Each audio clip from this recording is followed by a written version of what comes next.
So what would you say are some of your favorite moments or favorite pictures that have come out of it? So in terms of great stories, obviously Sierra Leone stands out because it was our first ever story. It's an incredibly powerful story of amputee footballers reintegrating into society after civil war.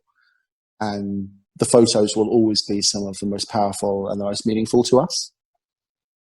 We have a lot of time for our Iraq story, which was from 2015 in Kurdistan at the height of Islamic State power in the region. Yeah. And we worked with an organization called Spirit of Soccer, who are an amazing organization, educating children about the dangers of landmines and explosives through football. And to see those photos of boys and girls playing 30 kilometers from the Islamic State borders at that moment was an incredible, powerful statement and story. And the photos were breathtaking. Rwanda, I always call out. We worked with a guy called Eric Marangwa, who was national team goalkeeper for Rwanda in 1994. Yeah.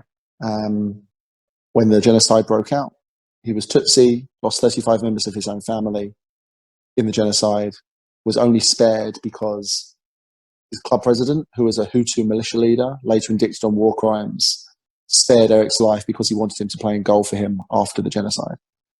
So football literally saved his life. Yeah. And those stories like really continue, even though they're in very early days of Goal Click, they really continue to stand out.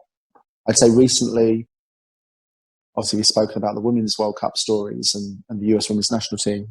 From a refugee perspective, we've worked with a guy called Jacob Vieira, who was a Kenyan professional footballer, targeted by drug smugglers, electrocuted in his own home, came to Newcastle United for a trial just after that had happened, when his face was still burnt from the attack. Wow. And he claimed asylum in the UK, and it took 5 years for it to be granted, but he's here permanently now, and he's training to be a professional referee in the UK. And I think he'll be one of the first from a refugee background. So his story is very powerful, very captivating.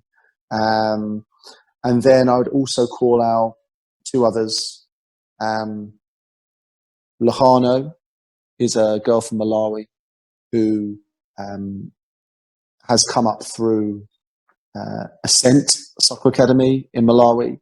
She's now got a scholarship to a US high school and is being scouted by colleges already. I expect her to become the most famous and best African female footballer of all time. And kind of hearing her story from the very outset is really powerful. And kind of exemplifies a lot of what Goal Click is about. And then lastly, we've had the pleasure of working quite closely with